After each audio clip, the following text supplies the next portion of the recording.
Good morning student, welcome for you.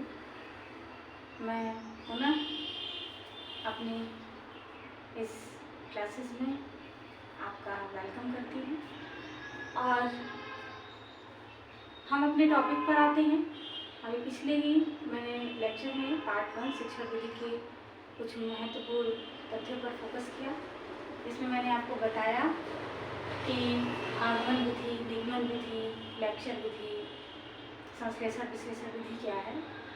कुछ चीज़ों को और फोकस कर लेते हैं कि ऐसी कौन कौन सी विधियाँ हैं जिनसे क्लास कम्युनिकेशन को बेहतर बनाया जा सकता है, सिस्टमेटिक किया जा सकता है, क्रमबद्ध किया जा सकता है, सुनियोजित किया जा सकता है। तो हमारी जो अगली विधि है वो है प्रश्नोत्तर विधि। प्रश्नोत्तर विधि प्रश्नोत्तर विधि बहुत ही प्रचलित विधि है और ये आज की विधि नहीं है, बहुत पुरानी। हमारे एक महान दार्शनिक का आपने नाम सुना होगा, महान व्यक्ति थे सुकरात, जिन्हें सोक्रेटिस भी कहा जाता है। सुकरात के द्वारा इस विधि का जन्म हुआ। सुकरात ने इस विधि को निर्मित किया। प्रश्नोत्तर विधि है क्या और ये टीचर इसका प्रयोग क्यों करता है, क्यों किया जाना चाहिए। प्रश्नोत्तर विधि से क्या होता है कि अगर इस विधि का प्रयोग करके कक्षा को कम्युनिकेट करना है, कक्षा को संचालित करना है, तो वो बेहतर होती है। बच्चों की चिंतन शक्ति का विकास करना हो, बच्चों की बोधात्मक शक्ति का विकास करना हो, बच्चों के अंदर जो क्रियात्मक चीज़ें उत्पन्न हो रही हैं उनको बाहर निकालने की जो भी हर एक प्रारूप होते हैं वो इस विधि से आसानी से अभिव्यक्त हो जाती है। इसलिए शिक्षण विधि के रूप में प्रश्नोत्तर विधि काफ़ी महत्वपूर्ण होती है।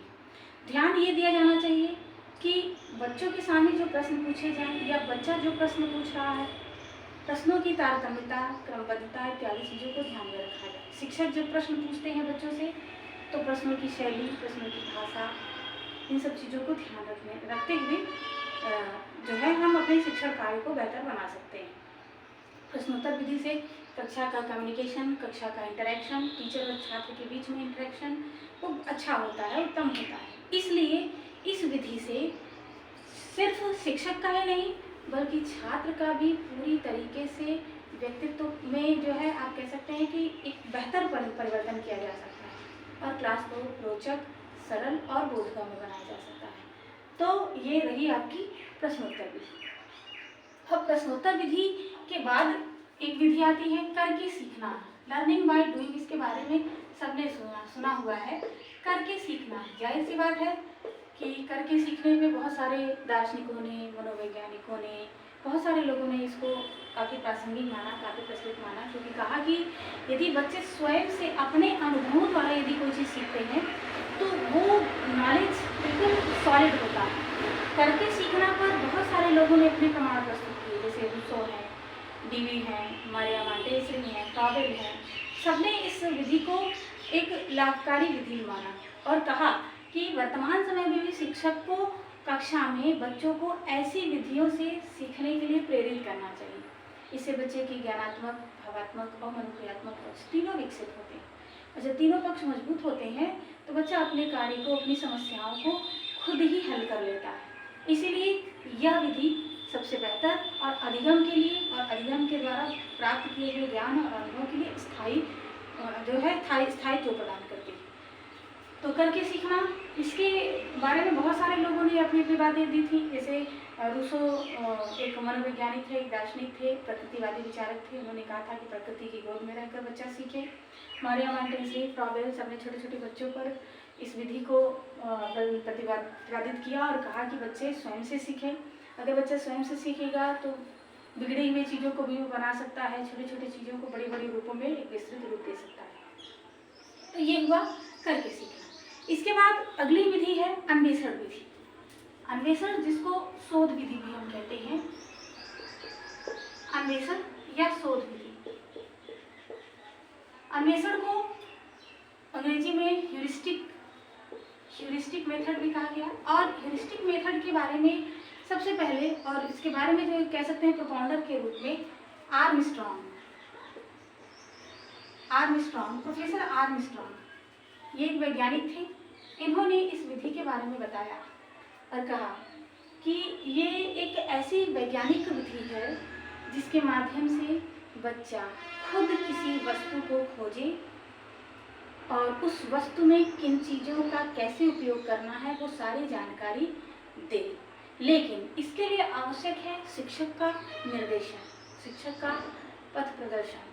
शिक्षक के गाइडेंस में यदि बच्चा किसी भी चीज़ को अन्वेषण करता है, खोजता है, तो इससे बालक की चिंतन शक्ति का, चिंतन क्षमता का विकास होता है और बड़े से बड़े, छोटे से छोटे काम को बच्चा एक विस्तृत रूप और एक कह सकते हैं कि एक ट्रांसपेरेंसी रूप दे सकता है।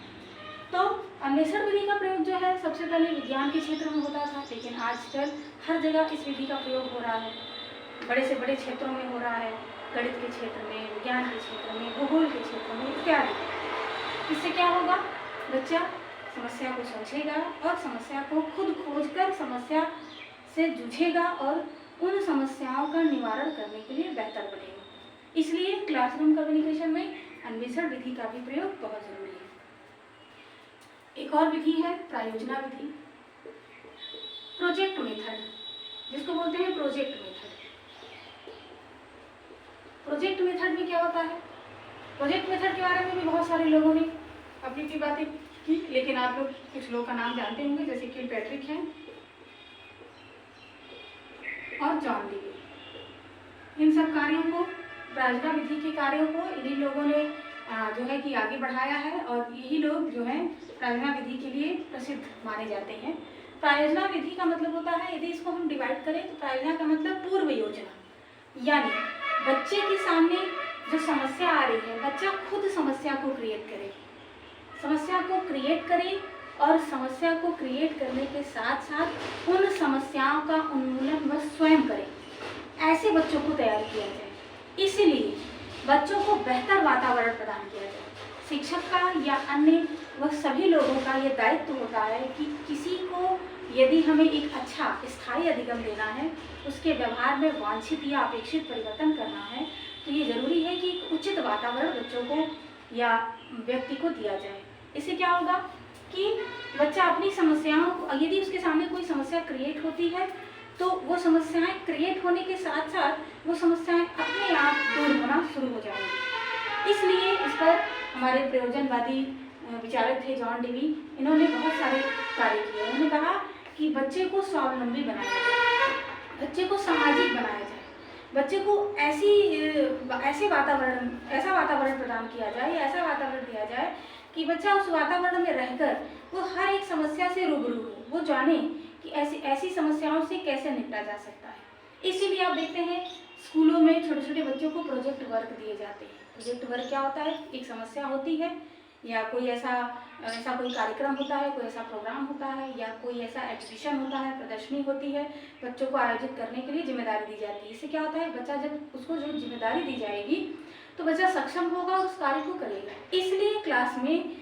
इन विधियों का प्रयोग बहुत ज़रूरी है। ऐसे बहुत सारी विधियां हैं, जैसे डाल्टन विधि है, डाल्टन विधि के साथ विनेटिका विधि है। ऐसे बहुत सारी विधियों का प्रयोग करके बच्चों को क्लास में बेहतर और क्लास के बाहर जो बाह्य वातावरण होता है वहाँ पर भी बेहतर बनाया जा सकता है। इसलिए ये ऐसी कुछ प्रमुख विधियां थीं जिनका विश्लेषण हमने आपके सामने प्रस्तुत किया, क्योंकि शिक्षक का ये कर्तव्य होता है कि कुछ ऐसे शिक्षण विधियों का प्रयोग किया जाए जिससे बालक के प्रत्येक पक्ष का विकास किया जाना संभव हो सके। ध्यान यह देना है कि टीचर का गाइडेंस बच्चों के लिए हमेशा होना चाहिए।